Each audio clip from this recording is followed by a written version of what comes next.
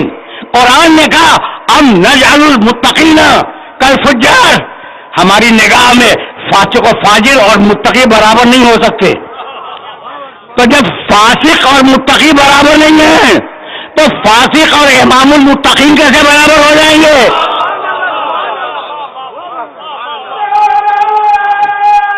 سمجھ رہے ہیں؟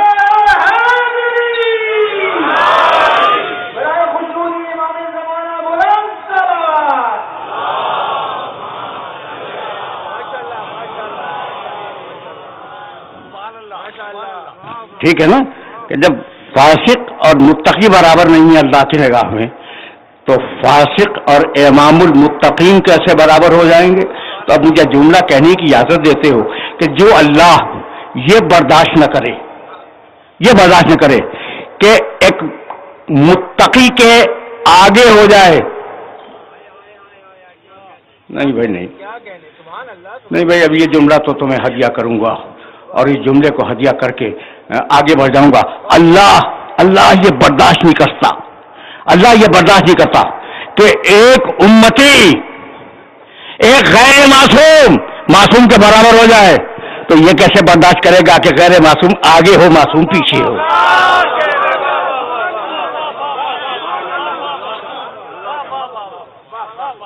سمجھ رہے ہو نا بات کو؟ اب فکر یہیں سے آگے بڑھ رہی ہے۔ تو وہ مبعوث کیا جائے جو پہلے سے پاکیزہ نفس ہو، یہاں تک لانا تھا مجھے، اور اس تمہید کو اس سے زیادہ طویل نہیں کرنا، یہیں تک مجھے لانا تھا کہ وہ مبعوث کیا جائے۔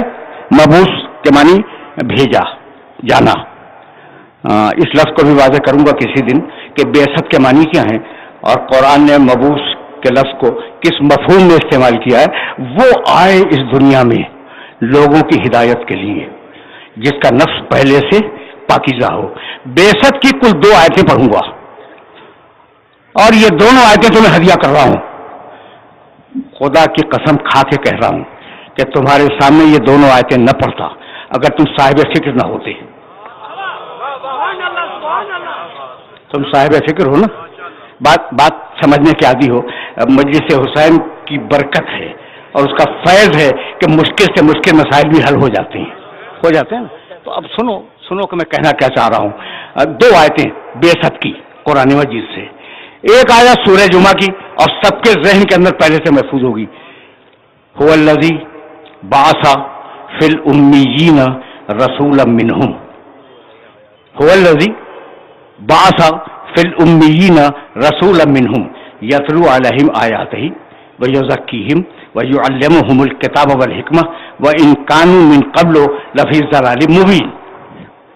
اللہ وہ ہے جس نے امیین میں ایک رسول کو مبعوث کیا، اور رسول کا کام یہ ہے کہ یتلو علیہم آیات ہی، لوگوں کو آیات خدا کی تلاوت کر کے سنائے، وزکیہم، ان کے نفسوں کو پاک بنائے، ویعلمہم الکتاب، انہیں کتاب کی تعلیم دے، والحکمہ، اور انہیں حکمت کی تعلیم دے۔ کیا فریضے ہیں میرے نبی کے؟ آیات کی تلاوت کرے، نفسوں کا تزکیہ کرے، کتاب کی تعلیم دے، حکمت کی تعلیم دے۔ وَإِن كَانُوا،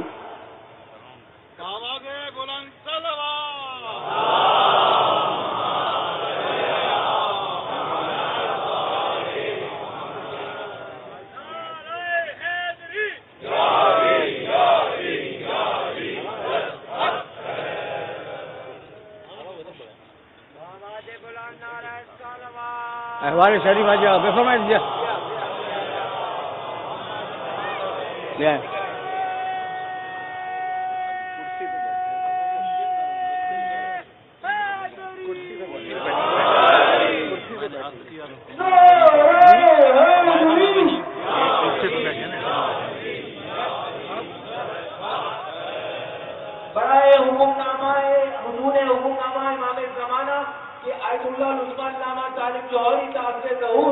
ہمیں یوں ہی علم و فیض سے، معرفت کے ذریعہ سے سیراب کرتے رہے 3 دفعہ بلند ترین صلوات۔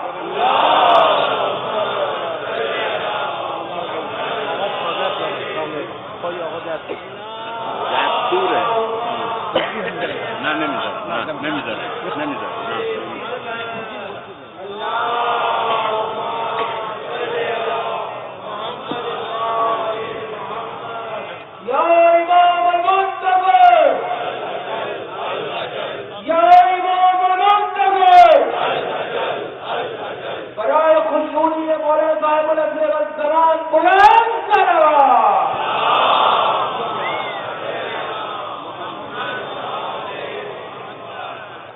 یہ حسن اتفاق ہے کہ ولی امر مسلمین اور رہبر معظم کے نمائندے حضرت حجت اسلام والمسلمین سید ابو الفضل بہاؤالدینی اپنے رفقا کے ساتھ اس مجلس میں تشریف فرما ہیں. اور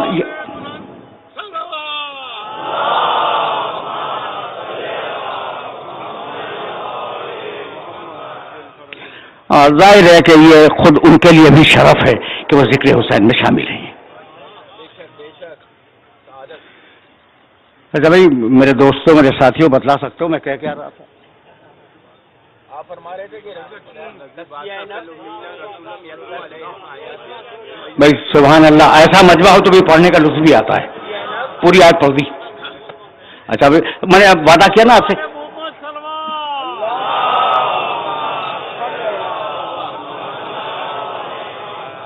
میں نے آپ سے وعدہ کیا تھا نا کہ صرف بیست کی 2 آیتیں سناؤں گا. پہلی آیت هو الذی بعث فی الامیین رسولا منہم یتلو علیہم آیاتہ ویزکیہم ویعلمہم الکتاب والحکمہ وان کانوا من قبل لفی ضلال مبین. اللہ وہ ہے جس نے امیین میں ایک رسول کو مبعوث کیا. اس رسول کا کام یہ ہے کہ وہ لوگوں کے سامنے آیات الہی کی تلاوت کرے، امیین کے سامنے قرآن پڑھ کے سنائے. یزکیہم ان کے دوسرا کام نفسوں کا تزکیہ کرے. ویعلمہم الکتاب اس کا تیسرا کام یہ ہے کہ وہ کتاب کی تعلیم دے. والحکمہ اس کا چوتھا کام یہ ہے کہ وہ حکمت کی تعلیم دے. وان کانوا من قبل لفی ضلال مبین اگرچہ اس کے آنے سے قبل پوری امیین کی صف کھلی ہوئی گمراہی میں مبتلا تھی. ضلال کے معنی گمراہی، کھلی ہوئی مبین. سن لیا تم نے آرام سے؟ بہت آرام سے سن لیا. اچھا، یہ سورہ جمعہ کی آیت ہے، 62واں سورہ قرآن مجید کا، اس کی دوسری آیت. اور اب سورہ آل عمران سے ایک آیت پڑھتی، تیسرا سورہ ہے قرآن کا اور اس کی 164 آیت ہے. بہت آرام سے سننا، اس لیے کہ یہ سلسلہ فکر مسلسل ہے اور میں چاہتا ہوں کہ قرآن کے بعض گوشے تمہاری خدمت میں پیش کر سکوں اپنی استطاعت کے مطابق. کہنے لگا سورہ آل عمران میں لقد من اللہ علیہ، بھائی بہت توجہ رکھنا، لقد من اللہ علی المؤمنین اذ بعث فیہم رسولا من انفسہم یتلو علیہم آیاتہ ویزکیہم ویعلمہم الکتاب والحکمہ وان کانوا من قبل لفی ضلال مبین. اللہ ایسا اللہ ہے کہ اس نے مومنین پہ احسان کیا ہے، مومنین پر احسان کیا ہے کہ انہی میں سے ایک رسول مبعوث کیا. اور اس رسول دیکھو لفظ کو لفظ سے ملا لو، اس رسول کا کام یہ ہے کہ وہ آیات کی تلاوت کرے، نفسوں کا تزکیہ کرے، کتاب کی تعلیم دے، حکمت کی تعلیم دے. وَإِن كَانُوا مِن قَبْلُ لَفِي ضَلَالٍ مُبِينٍ اگرچہ اس کے آنے سے قبل یہ لوگ گمراہی میں مبتلا تھے. سن لیا تم نے دونوں آیتوں کو؟ ایک میں کہتا ہے کہ امیین گمراہی میں مبتلا تھے اور دوسرے میں کہتا ہے کہ ہم نے مومنین میں رسول کو بھیجا وہ بھی گمراہی میں مبتلا تھے. تو مومن گمراہ کیسے ہو جائے گا؟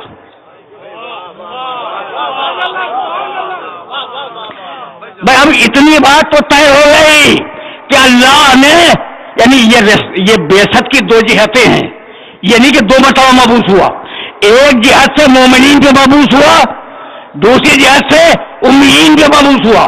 جہتیں بعثت کی 2 ہیں اور دونوں کے لیے کہتا ہے کہ یہ ضلال مبین میں مبتلا تھے. بھائی توجہ رکھنا، یہ گمراہی میں مبتلا تھے. تو مومن ہوتے ہوئے گمراہی میں کیسے مبتلا ہوگا؟ ممکن نہیں ہے، ممکن نہیں ہے. تو یہ کیا کہہ دیا کہ یہ ضلال مبین میں مبتلا تھے.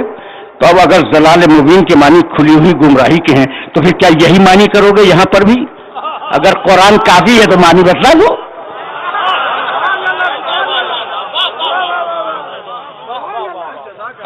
اگر قرآن کافی ہے تو اس کے معنی بتلا دو. تو اب قرآن ہی سے ایک آیت پڑھوں، ضلال کے معنی گمنام، ضلال کے معنی گمراہ. تمہیں حق ہے پوچھنے کا کہ مجھ سے پوچھو کہ یہ گمنام کہاں سے میں نے نکال دیا؟ قرآن سے. اِذَا ضَلَلْنَا فِي الْأَرْضِ اِنَّا لَفِي خَلْقٍ جَدِيدٍ. یہ مجھے کہتے ہیں کہ جب ہم زمین میں دفن ہو کے گمنام ہو جائیں گے تو کیا ہمیں دوبارہ اٹھائے گا؟ جب ہم زمین میں دفن ہو کے گمنام ہو جائیں گے تو کیا اللہ ہمیں دوبارہ زمین سے اٹھائے گا.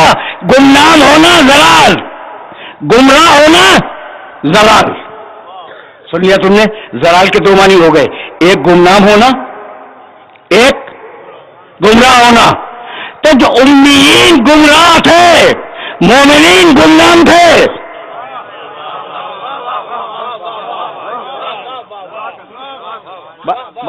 بات پہنچ رہی ہے؟ امیین گمراہ تھے, مومنین گمنام تھے. اگر یہاں تک آ گئے ہو تو جانتے قرآن کا ترجمہ کرنے والوں نے دونوں جگہ گمراہی ترجمہ کیا ہے. دونوں مقام پر گمراہی ہی ترجمہ کیا گیا ہے. تو اب ایسا کیوں کیا گیا؟ مجھے اجازت دو, آج میں آف دا ریکارڈ ہو گیا ہوں, تھوڑا سا آف دا ریکارڈ ہو گیا ہوں, اور میں چاہوں گا کہ اس جگہ پہ ایک مسئلہ واضح ہو جائے. بہت توجہ رہے. قرآن میں ایک آیت ہے وَوَجَدَكَ ضَالًّا فَهَدَىٰ. محمد وآل محمد سلمان.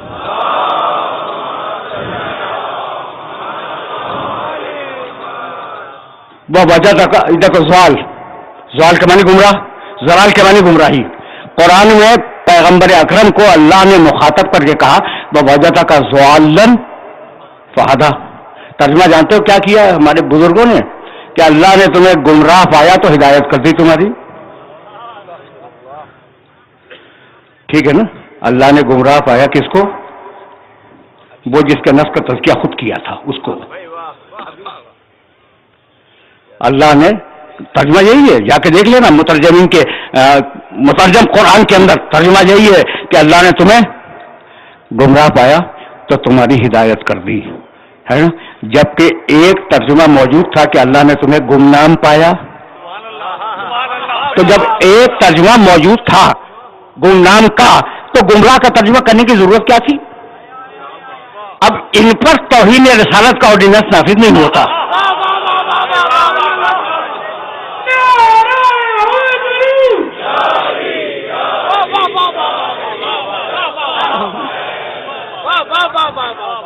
ان پر تو اب ترجمہ کیا کروں گا میں؟ وَوَجَدَكَ ضَالًّا فَهَدَىٰ.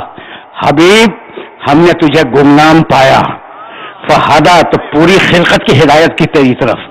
اب تمہارے نام کے بغیر نہ اذان ہوتی ہے نہ نماز ہوتی ہے. محمد وآل محمد سلمان.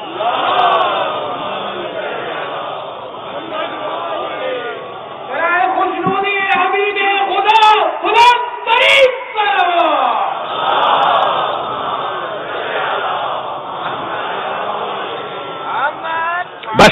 بس میرے عزیزو, اب اسی مقام سے بات آگے بڑھ جائے.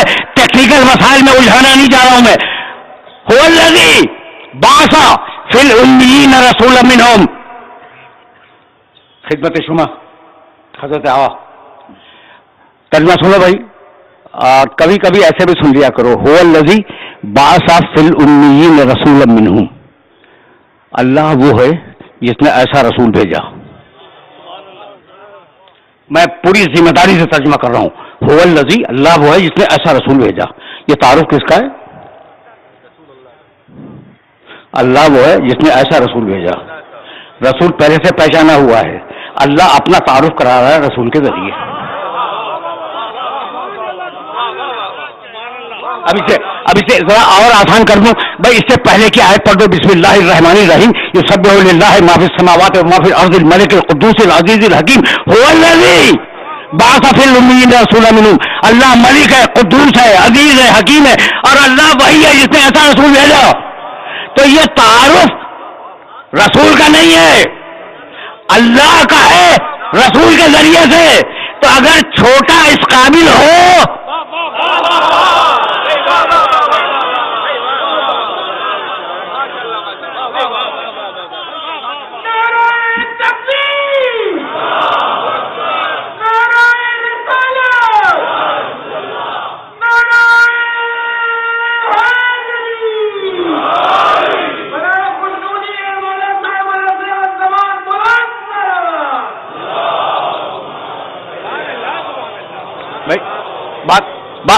بات کو سمجھ لو تو میں آگے بڑھ جاؤں. بھائی تعارف کا طریقہ کیا ہے؟ بڑے کے ذریعے چھوٹے کا تعارف ہوتا ہے. یہ بچہ بیٹھا ہوا ہے, بھائی یہ کون ہے بچہ؟ کہا کہ فلاں کا بیٹا ہے.